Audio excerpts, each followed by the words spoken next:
de ustedes también son los mismos. La doctora María José quería que tomara otra vez la lista, pero es innecesaria. Sí, yo voy a decir que son los mismos, no vale la pena tomar 2 veces la lista. Así que, ¿qué entendemos por vacuna? Existen muchos conceptos, como por ejemplo, que son preparados, pero así como un concepto más adornado, podríamos decir que son productos biológicos que contienen uno o varios antígenos que se van a administrar con un objetivo. ¿Cuál va a ser dicho objetivo? Producir una respuesta en nuestro sistema inmunitario. O sea, que este estímulo sea capaz de desencadenar una respuesta inmunitaria.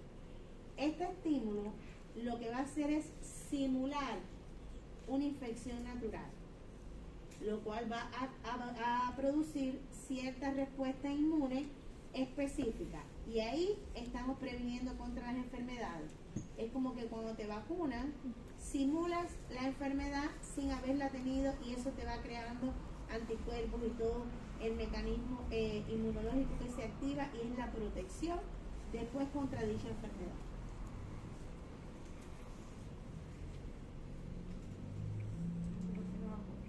Haciendo un poco de historia, que obviamente esto nadie se nos va a preguntar, pero es como un poco de cultura general, se habla que la primera vacuna ocurrió en el 1796 y fue por Edward Jenner, que era un británico, el cual empezó a observar que las mujeres que ordeñaban vaca, como adquirían la viruela bovina, no desarrollaban la viruela humana.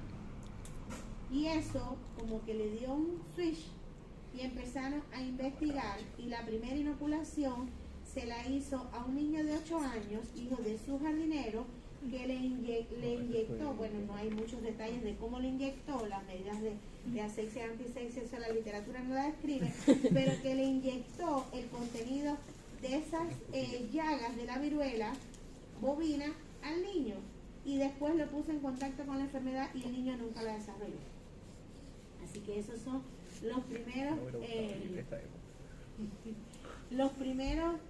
datos históricos en cuanto a la vacunación en esa forma en el 1796.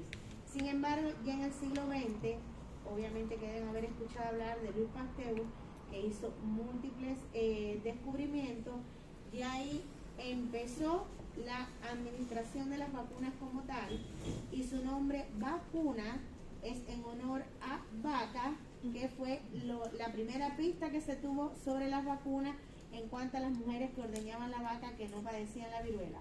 Que dicho sea de paso, la viruela en aquella época, estamos hablando del siglo XVIII, era la causante de muchas muertes. Incluso se dice que en algunas momias y algunos restos fósiles se han visto personas con restos de viruela. Así que esa es la historia, a grosso modo, de la vacunación. Aquí le puse una breve secuencia del año en el que se fueron descubriendo las vacunas.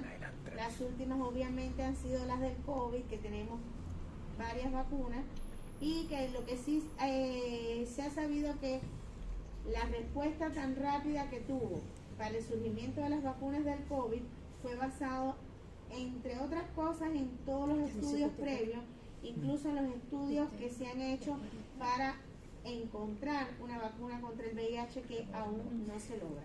Pero recopilando estudios e investigaciones, por eso en tan poco tiempo en diferentes lugares del mundo surgieron las diferentes vacunas que tenemos para el COVID.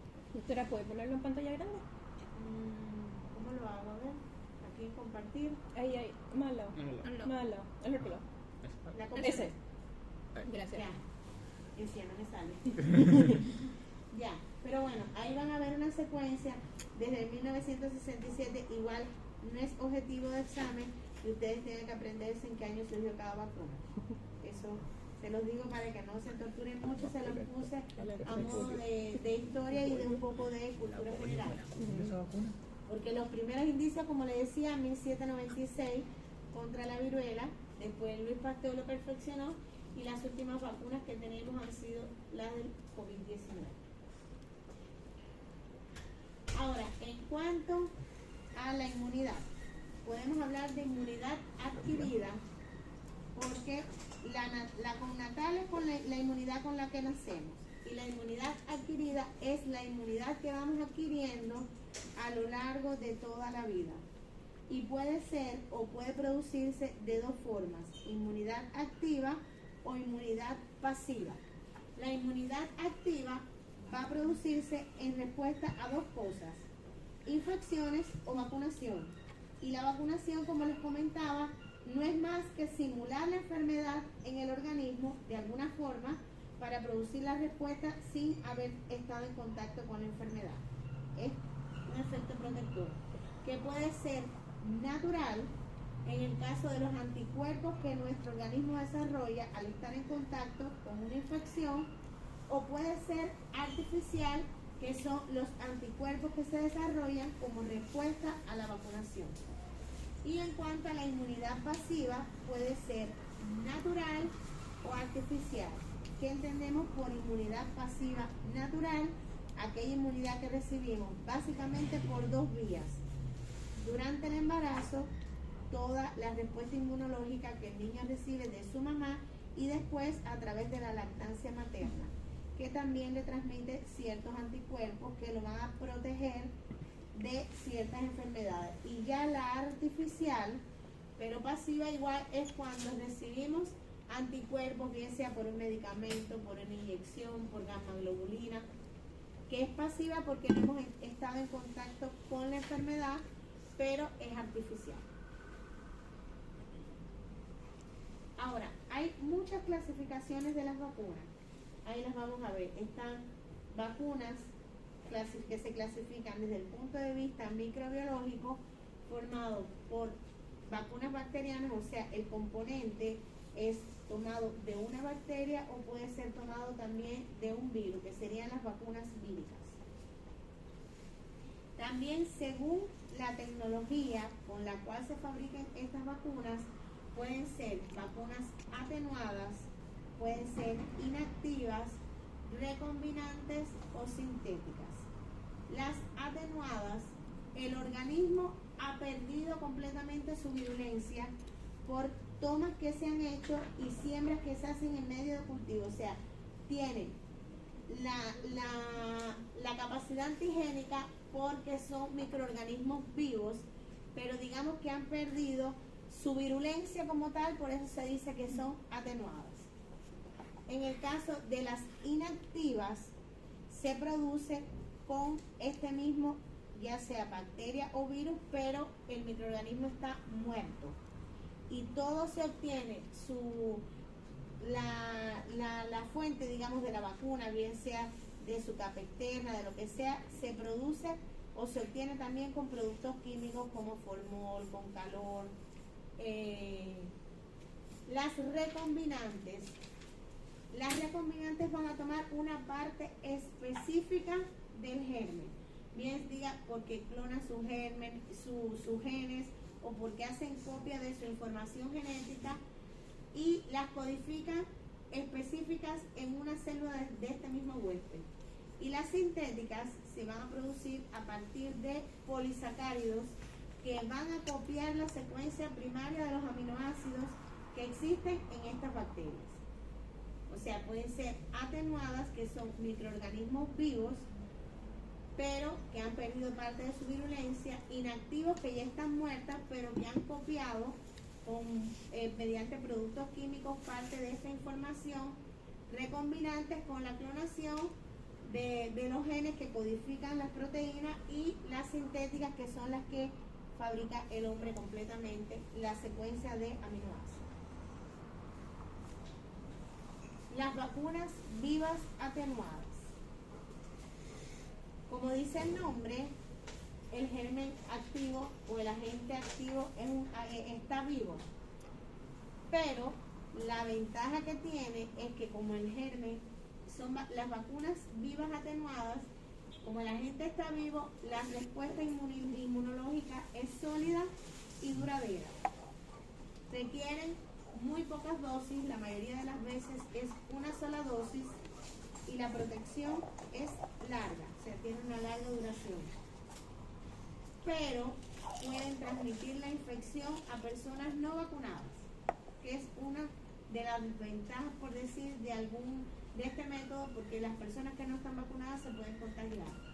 Se puede administrar tanto por vía oral como por vía parenteral. Tiene interferencia de los anticuerpos circulantes.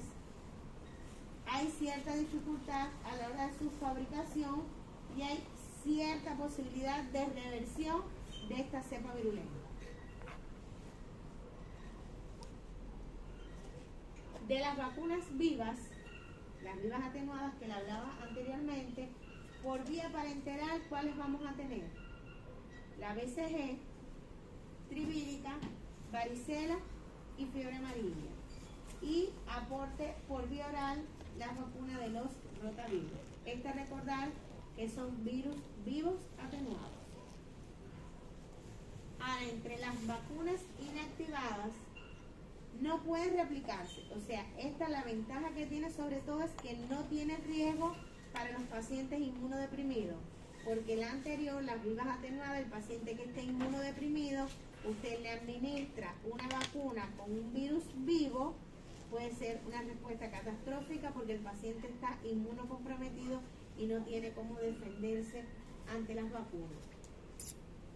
Su desventaja, por decir de alguna forma, requieren de varias dosis porque su efecto es en un menor plazo. No es como las que son vivos atenuados, que con una dosis tiene una larga duración. Aquí puede incluso necesitar varias dosis porque tienen corta duración. Solo inducen inmunidad humoral. No es posible la difusión de la enfermedad a los no vacunados, que era una de las desventajas que tenía la anterior. Son más estables, generalmente se administran solo por vía parenteral. Son más estables, no se replican en el huésped, tienen menos interferencia de los anticuerpos circulantes y su fabricación es más sencilla. Dentro de las inactivadas, como ejemplo, tenemos la polio parenteral, que ya prácticamente la polio es toda espesa de la vía oral, la de las rabias, hepatitis A, influenza, la pertusis completa, y las fraccionadas que tienen componentes purificados. En una parte está la influenza, hepatitis B, la del papilomavirus y la pertusis acelular.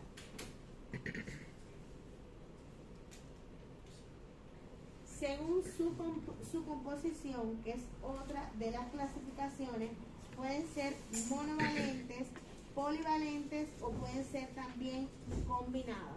En el caso de las monovalentes, como su nombre lo indica, contiene solo un serogrupo o un serotipo del microorganismo. Por ejemplo, en el caso de la vacuna contra el meningococo, serogrupo C, es específico para eso, a eso se refiere. Ahora, cuando son polivalentes, quiere decir que tienen distintos tipos antigénicos de una misma especie. Por ejemplo, la antineumococcus.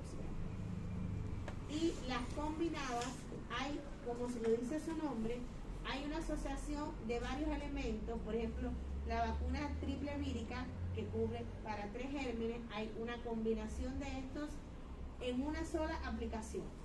Y se administra también para sarampión, rubiola, parotiditis. O sea, la combinada trata de unir la protección para varias enfermedades. Igual, esto es para que ustedes sepan, porque nadie, o no debe ser pregunta de examen que le pongan, dígame tal vacuna, ¿cómo se clasifica? No es la idea. Pequeño filtro. Clasificación según el uso sanitario.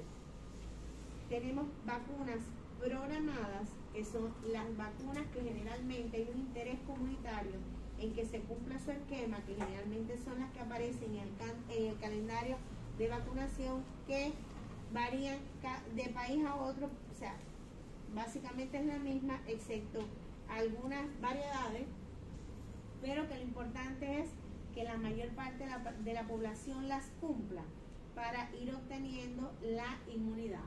Y las vacunas no sistemáticas, que son aquellas en las que hay un interés particular, personal. Por ejemplo, una persona que, por ejemplo, viaja a África, tiene que ponerse ciertas enfermedades como la vacuna contra la fiebre amarilla, una serie de vacunas que al lugar donde van las necesita para protegerse, pero no son de interés sistemático, porque por ejemplo aquí en Chile no vamos a ponernos a todos contra la fiebre amarilla. De hecho en Cuba tampoco se pone, solo se pone, por ejemplo, aquellas personas que van a un lugar donde hay esa enfermedad endémica como para protegerlos.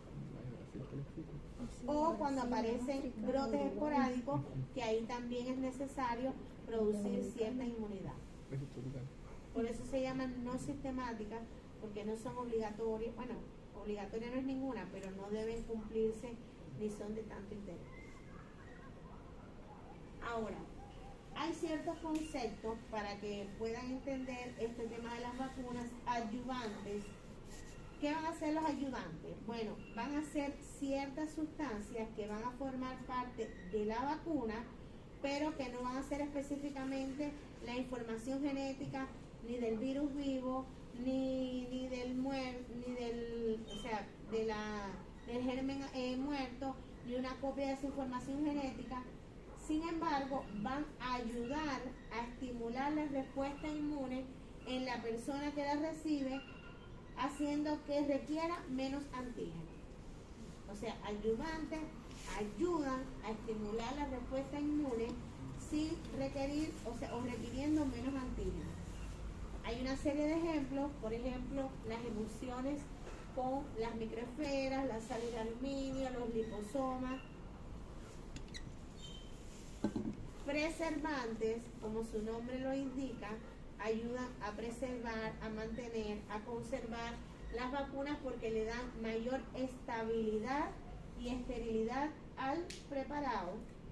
La más conocida es el tiomersal o timerosal, que se usa para evitar la contaminación. Actualmente se está tratando de que las vacunas tengan la menor cantidad de este componente porque hay personas que son alérgicas al timerosal. Entonces, pero se ha visto que es un buen preservante. Y lo otro, bueno, que todas las vacunas deben trasladarse con la adecuada cadena de frío que necesita, porque si no cumplen con la cadena de frío, aunque tenga los preservantes que tenga, se deteriora y se pierde el producto. Los aptenos. Aquí yo traté de ponerle un dibujito que no van a ser más que proteínas transportadoras o carrier, que van a mejorar la respuesta inmune ante determinados antígenos. Ahí, como vemos, está el apteno solo, que se une a la proteína y hay una mayor respuesta, sobre todo a nivel de los linfocitos T. Ahora, definiciones importantes desde el punto de vista de la vaccinología.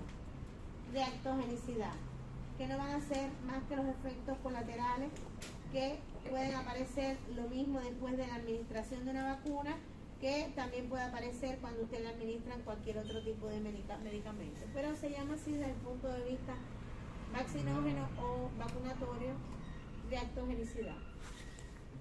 Manifestaciones clínicas, bueno, por supuesto que las parenterales es típico el dolor, el eritema, la induración, el aumento de color, el enrojecimiento, así que son lo que se describe como más frecuente en las vacunas. Los efectos indeseables más frecuentes son los locales, pero también se ha visto que pueden provocar fiebre, que pueden provocar cefalea, que pueden provocar molestias gastrointestinales. En el caso de la fiebre se ve más bien en los lactantes, que muchas veces cuando los vacunan se les dice a la mamá que el niño puede presentar fiebre. Y también por eso se dice cuando nos vacunamos que tratemos de estar hidratados, tomando mucho líquido, que eso puede ayudar a disminuir la posible cefalea. Importante la seguridad que tenga la vacuna, que generalmente es cuando ya una vacuna sale al mercado es porque ha pasado por determinados estudios y varias pruebas que hace o que sea segura. La reactogenicidad aceptable son los efectos colaterales que sean aceptables. Quiere decir que las vacunas no deben tener muchos efectos indeseables más allá que los normales per se que ya habíamos mencionado. Porque si la vacuna va a provocar más síntomas que si no nos enfermáramos, pues ahí como que se pierde un poco la efectividad. que no tenga efectos adversos serios, que más o menos como redundar en lo mismo, que la respuesta sea la esperada tanto desde el punto de vista humoral como celular y que se mantenga estable, que mantenga los mismos componentes a menos que se viole la cadena de frío o algo, pero que incluso las vacunas que lo veíamos con el COVID venían muchas de China, venían de otros lugares y manteniendo una adecuada cadena de frío no se deterioraban, o sea, son vacunas que están con la conservación y la estabilidad adecuada, si no, no pueden validarse. Porque cabe destacar que antes de que salga una vacuna al mercado tiene que someterse a determinadas pruebas y ser analizada por varios expertos antes de salir al mercado. Ahora, ¿cuál es la eficacia de una vacuna? ¿Cuándo sabemos si una vacuna realmente es eficaz? Primero, cuando es capaz de protegernos con la enfermedad, que es su principal objetivo, protegernos de la enfermedad. Segundo, su efectividad, que realmente sea eficaz en la población en condiciones reales, porque una cosa puede ser la vacuna cuando se prueba a nivel de laboratorio, que generalmente se empieza a probar con animales, a ya probado en los humanos. Por eso siempre hay una etapa de prueba antes de que la vacuna se haga, digamos, oficial, por decir de alguna forma, pero lo importante es que sea eficaz, que sea efectiva y que sea eficiente, o sea que al valorar la relación costo-beneficio, digamos que valga la pena, porque si es una vacuna extremadamente cara, que no va a proteger a la población, no vale la pena invertir en eso. Entonces, bueno, tiene su costo porque de hecho Chile considero que tiene la salud pública bastante desarrollada y sin embargo no se llegó a patentar ninguna vacuna, pero sin embargo se hicieron todos los esfuerzos, por ejemplo con la del COVID se compraron a otros lugares. ¿Por qué? Porque era mejor invertir y comprar las vacunas del COVID a tener la población toda enferma con las muertes y todo lo que acarreaba. Entonces a esto se refiere con el riesgo costo-beneficio. Impacto o beneficio de la vacunación. Bueno, pues realmente erradicar la enfermedad. Ese es su principal objetivo. En el caso de la vacuna del COVID, que es la más reciente, digamos que no ha erradicado la enfermedad, pero sí ha disminuido la morbimortalidad. Eso sí ha quedado demostrado. Y eso es lo que pasa con muchas vacunas. Hay vacunas que se han erradicado la enfermedad por completo, como ha ocurrido, por ejemplo, en el caso de la vacuna, pero hay de la viruela, perdón, pero sí hay vacunas que, por ejemplo, como esta del COVID, que disminuye la enfermedad. Está también la vacuna contra el papiloma, que no, o sea, ya cuando usted es adulto y contrajo el virus, no le va a hacer nada, pero acá, por ejemplo, en Chile, que se está poniendo desde la edad escolar, se está poniendo con el objetivo de eliminar la enfermedad o disminuir el impacto que tiene a nivel de la sociedad. Evitar muerte, que es otro de lo que también hemos visto. Si no erradica la enfermedad, por lo menos disminuir las muertes, evitar las posibles secuelas, sobre todo en enfermedades como por ejemplo la meningitis, que el daño que dejan los niños una meningitis, todas las secuelas desde el punto de vista neurológico, se ha logrado con las vacunas, lograr una mejor calidad de vida porque evidentemente al estar la población protegida y no sufrir las enfermedades o sufrirlas con una menor discapacidad, mejora la calidad de vida y por supuesto también disminuir costos económicos. Contraindicaciones de las vacunas. No debemos vacunar a alguien que esté cursando con un proceso febril. No es lo mismo que a un niño le pongan una vacuna y como respuesta el niño tenga fiebre, a que usted vacune a un niño durante un pic febril. No es recomendable. Siempre incluso se recomienda que debe después vacunarse sin ninguna infección activa y sin ningún proceso febril. De hecho, por ejemplo, usted le pone las sinajes, por ejemplo, la vacuna contra el sincitial a un recién nacido y a las 48-72 horas le hace un examen y la PCR está alterada.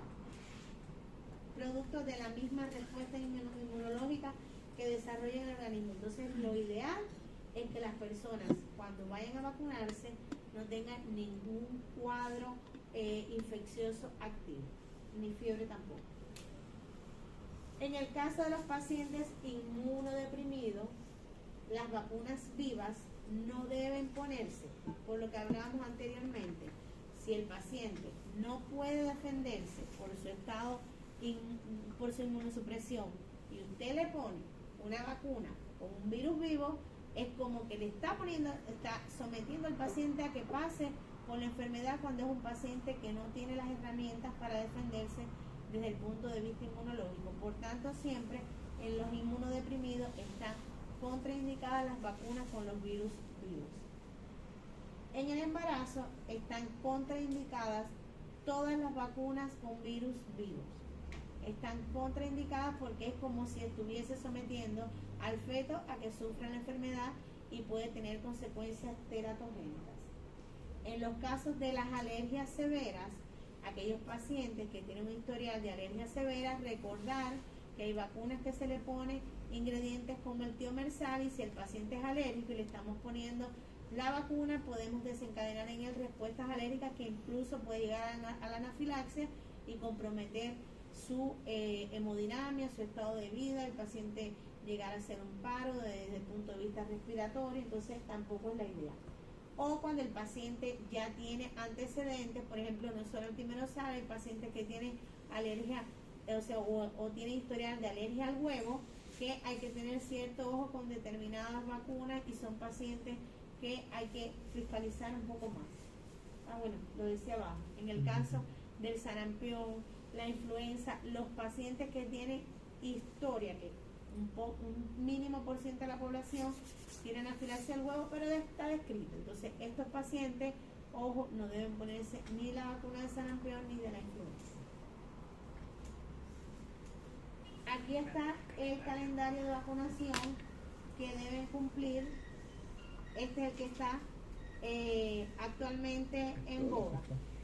Destacar, por ejemplo, en la etapa neonatal, obligatorio. Los niños deben egresar con su BCG puesta, que como se sabe es para prevenir la tuberculosis, y está desde hace unos años que se pone la hepatitis B.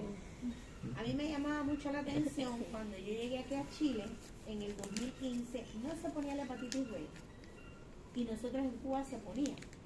Incluso en el esquema de la hepatitis B, que no le voy a indagar mucho en el tema para no crear la duda, hay un esquema diferente si la mamá es portadora de hepatitis B, porque no es lo mismo el esquema. Por ejemplo, el niño que la mamá no tiene ningún antecedente de hepatitis B, el niño se pone la vacuna antes de irse de alta. Generalmente egresan acá con 40 horas porque se toma el PKO a las 40 horas y después de las 40 horas se pueden ir. Pero en el hijo de madre portadora de hepatitis B, la vacuna hay que ponerla en las primeras 24 horas, preferiblemente en las primeras 12 horas, para que sea más efectiva y requiere más dosis que la que puede llevar un niño que su mamá no es portadora de hepatitis B. Solo para que lo conozcan, porque es un pequeño detalle y una exquisitez. Pero ya sí, desde el año 2019 comenzó a incorporarse en el esquema de vacunación de Chile, lo cual protege y da mayor seguridad a los niños. La hepatitis B no está contraindicada ni con la gravedad del paciente. ¿A qué me refiero? Que cuando se incorporó la vacuna, como fue algo relativamente nuevo que se insertó en el sistema de vacunación, por ejemplo, en la sala de neonatología había cierto temor a los recién nacidos extremos de ponerle la vacuna de la hepatitis B. No importa, no se contraindica. A diferencia de la BCG, que se pone cuando el niño alcanza los 2 kilos, que es la otra salvedad que deben saber. Niño que nace a término, obviamente, que generalmente pesa más de 2 kilos, ahí se va con su BCG. Pero en el caso de los pretérminos, la BCG no se pone hasta que no alcanzan los 2 kilos de peso.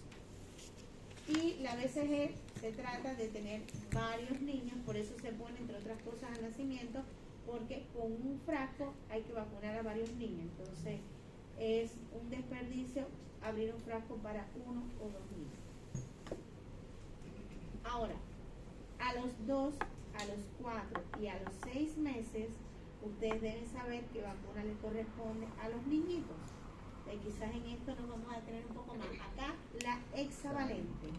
Hexa, como su nombre lo dice, protege contra 6 enfermedades: la hepatitis B, la difteria, tétanos, tos convulsiva, las infecciones por Haemophilus influenzae y la poliomielitis. Que el Haemophilus, como vimos en conferencias anteriores, se ha disminuido con estas vacunas mucho, sobre todo la incidencia de la meningitis por el hemófilo. Así que, espectacular. Y la neumocóxica conjugada, que va a ser solo para los prematuros. Ahí viene la salvedad. Y es para evitar las infecciones por estreptococo neumoniano. Pero esta, así, la neumocóxica conjugada se pone solo a los prematuros, poniéndole un refuerzo extra. A los 12 meses vamos a tener la primera dosis de la trivírica, que ahí su nombre lo dice, el virus, y es para la rubiola, sarampión y la parotiditis. También está la meningocóxica conjugada, que bueno, su nombre también lo indica, para evitar la infección por Neisseria meningitidis, y la neumocóxica conjugada, que habíamos visto que a los 2, 4 y 6 meses se ponía a los prematuros. Acá se pone a todos los niños. A los 18 meses se pone otra dosis de la hexavalente para reforzar la inmunidad, y ahí vamos viendo el periodo que hay entre una vacuna y otra. La hepatitis A, su nombre lo indica, aunque aquí en Chile destacar que para la zona de Arica, Antofagasta y todo eso, como hay mayor descripción de casos de hepatitis A, inicialmente se ponía en esa zona, pero después se difundió. Se agregó desde el año 2020 la vacuna de la varicela, que se pone su primera dosis a los 18 meses, y la fiebre amarilla, que puede ser opcional. Se administra de forma obligatoria solo en la isla de Pascua. ¿Saben por qué? Porque la fiebre amarilla se transmite por el Aedes aegypti, que es un mosquito que, dicho sea de paso, con mucho orgullo, lo describió un cubano que vivía en la misma ciudad en que vivía yo. ¿Qué ciudad? ¿Qué ciudad? Camagüey. Finlay fue el que describió el agente transmisor de la fiebre amarilla, que la gente dice Carlos J. Finlay, pero su nombre era Carlos Juan Finlay. Trataron por muchos años de quitarle el mérito, pero después se descubrió. ¿Y por qué Isla de Pascua? Porque generalmente en el resto de Chile no hay mosquitos, entonces no hay posibilidad de la transmisión. Sin embargo, en Isla de Pascua se pone para prevenir la aparición de la fiebre amarilla. En cuanto a la varicela, les decía que hasta hace unos 2 años era, digamos que opcional, no estaba incluida en el programa de vacunación, pero se ha visto que ya al ponerla desde los 18 meses, porque a veces a los niños se la ponían ya más avanzada la edad, y muchas veces se ha visto que ya desde el jardín hay niños que contraen la varicela. Entonces, incluso pueden tener complicaciones desde el punto de vista neurológico, una varicela complicada, así que por eso partió desde los 18 meses, lo cual es muy positivo. Ahora bien, de ahí saltamos a los 36 meses, los 3 años, que ya ahí sería la vacunación preescolar, que ahí vendría la segunda dosis de la varicela y una segunda dosis de la trivírica, que habíamos hablado que se ponía al año. PRS, papera, rubiola y sarampión. Después no toca más vacunas hasta primer grado o primero básico, con la DPT acelular, que es para la difteria, tétanos y la tos convulsiva. En cuarto básico, brillantemente apareció la vacuna del virus del papiloma humano, que inicialmente en el 2019 se ponía solo a las niñitas para prevenir, sobre todo en la adultez, la incidencia de cáncer cervicuterino y que también disminuir la incidencia de condiloma. Pero en la medida que los estudios fueron avanzando se dieron cuenta que no era suficiente cubrir a las niñitas, porque los niñitos generalmente pues somos heterosexual, o el que es homosexual, bueno, pues también tiene su riesgo de contagio, y ahí brillantemente también están cubiertos los niñitos. Así que se reciben 2 dosis, una en 4º básico y la otra en 5º básico. De ahí seguimos a 8º básico con otra dosis de la DPT acelular, igual para la difteria, el tétanos y la tos convulsiva. Créanme que es importantísimo que se haya erradicado el tétano, aunque prácticamente no existe el tétano. Yo he visto en mi vida una sola vez tétano neonatal y lo vi en Haití. Y es desastroso. El niño falleció, me lo llevaron ya casi premorte y a las 4 horas incluso, aunque se hospitalizó y todo, el bebé falleció. Y ya en la vacunación del adulto, bueno, las embarazadas, recordar que desde las 28 semanas de gestación deben recibir una dosis de DPT acelular, lo mismo difteria, tos convulsiva y tétano, y las personas mayores de 65 años deben recibir la neumotóxica polisacárida. Por supuesto, a raíz de la pandemia, bueno, pues surgió la vacunación contra el COVID, que sabemos que hemos recibido varias dosis y que tenemos que seguirla recibiendo, o al menos el que quiera seguirse movilizando. Encuentro que es muy bueno lo del pase de movilidad. Yo soy pro vacuna, pero igual ustedes en su vida de médico se pudieran encontrar con personas que estén en contra de las vacunas por distintas concepciones, porque creen que el niño va a ser autista, que se ha visto que muchos niños no han recibido vacunas y de todas formas son autistas. Entonces eso como que queda descartado. Pero no cabe duda que las vacunas disminuyen, como su beneficio lo decía, un gran por ciento la mortalidad. Así que yo soy pro vacuna porque creo que un simple pinchazo puede proteger más a un hijo, y cuando ustedes tengan niños o tengan sobrinos o familia, nadie quiere que a su familiar le pase nada. Entonces una de las formas es la vacuna. De hecho, con este tema del COVID, antes que surgieran las vacunas para los niños o que se autorizara el uso en niños, los niños tenían que conformarse con la inmunización de rebaño, o sea que todos los adultos estuviésemos vacunados para tratar de proteger a los niños. Y aún así hay personas que aún no han cumplido todas las dosis de los niños, aun cuando ya los niños incluso mayores de 3 años se pueden vacunar. Eso es libertad de expresión, cada cual decide lo que hace con su vida, pero es innegable el efecto de las vacunas, así que yo los exhorto a que sean pro vacunas, porque es la forma de protegernos nosotros y a los seres que amamos. Gracias. Duda, esta es como más sencillita, por eso se las dejé para el final.